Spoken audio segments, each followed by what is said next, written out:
Hindupuram municipality 1వ వార్డులో చివరి రోజు ప్రచారం నిర్వహించిన ఎమ్మెల్యే నందమూరి బాలకృష్ణకు ప్రజలు బ్రహ్మరథం పడుతూ స్వాగతం పలికారు. మొదటిగా అంతర్జాతీయ మహిళా దినోత్సవం సందర్భంగా మహిళల సమక్షంలో కేక్ కట్ చేసి సంబరాలు జరుపుకున్నారు. అనంతరం తెలుగుదేశం పార్టీ కౌన్సిలర్ అభ్యర్థి గెలుపు దిశగా ప్రచారం నిర్వహించారు.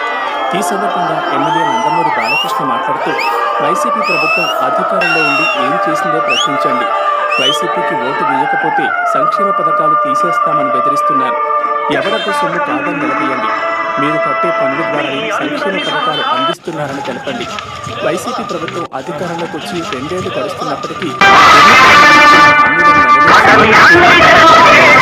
ప్రత్యేక హోదా తెస్తామన్నారు, పోలవరం ప్రాజెక్టు పూర్తి చేస్తామన్నారు. ఇలా ఎన్నో హామీలు ఇచ్చి వాటిని నెరవేర్చడంలో పూర్తి స్థాయిలో విఫలమైందన్నారు బాలకృష్ణ.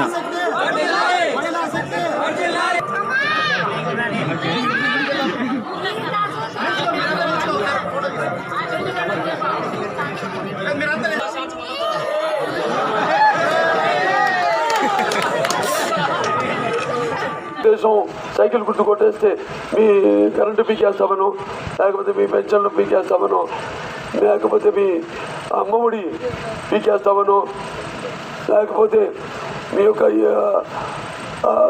వస్తున్న ఈ యొక్క సంక్షేమ పథకాలను మీకు రానివ్వమను వాళ్ళు బెదిరింపులకి పాల్పడుతున్నారు. మరి వాళ్ళని అడగాలి మీరు, మరి సంక్షేమ పథకాలకు పోయినట్టుకి డబ్బు ఎక్కడి నుంచి వస్తుందని.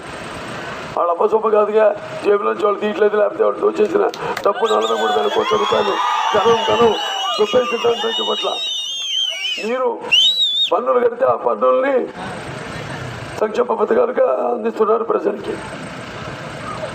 వాళ్ళని అడగండి, మీ ముందుకు వస్తే మీరు ఏం పని చేశారు, 1 రూపాయినా మీరు అసలు వెచ్చించారా, లేకపోతే అభివృద్ధి చేశారా, లేకపోతే 50 మీటర్ల రోడ్ అయినా వేశారా, లేకపోతే ఒక పరిశ్రమ తీసుకొచ్చారా అని మీరు వాళ్ళని నిలదీయండి. వాళ్ళు ఎన్నెన్నో వాగ్దానాలు చేశారు.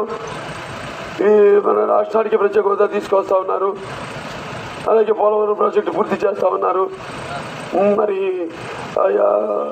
ఈ బైఫర్కేషన్ యాక్ట్ కింద మనకు అన్నీ కల్పిస్తామని చెప్పారు. ఏది చేయలేదు ఇంతవరకు. అంటారు